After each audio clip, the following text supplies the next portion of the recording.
লিও এবং এমা পার্কে খেলছে। ঠিক তখনই তারা একটি গাছের নিচে চাপা পড়ে থাকা একটি উজ্জ্বল কম্পাস দেখতে পায়।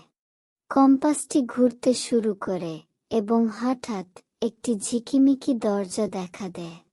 কম্পাস তাদের পানির নিচে নিয়ে যায়, যেখানে তারা প্রবাল প্রাচীর অন্বেষণ করে, একটি বন্ধুত্বপূর্ণ ডলফিনের সাথে দেখা করে এবং সমুদ্রের প্রাণী সম্পর্কে শেখে। লিও এবং এমা একটি ঘন জঙ্গলে পৌঁছায়, যেখানে তারা প্রতীক দিয়ে ঢাকা একটি রহস্যময় পাথরের দরজা দেখতে পায়। এগিয়ে যেতে হলে তাদের প্রাণী এবং উদ্ভিদ সম্পর্কে একটি প্রকৃতির ধাঁধা সমাধান করতে হবে।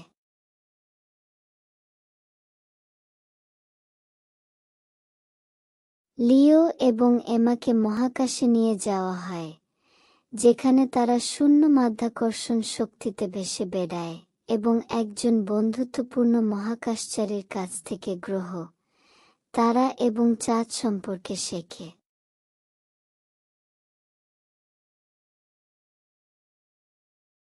তাদের রোমাঞ্চকর অভিযানের পর কম্পাসটি আবার জ্বলজ্বল করে তাদের পার্কে ফিরিয়ে আনে। তারা বুঝতে পারে যে শেখা হলো সবচেয়ে রোমাঞ্চকর অভিযান।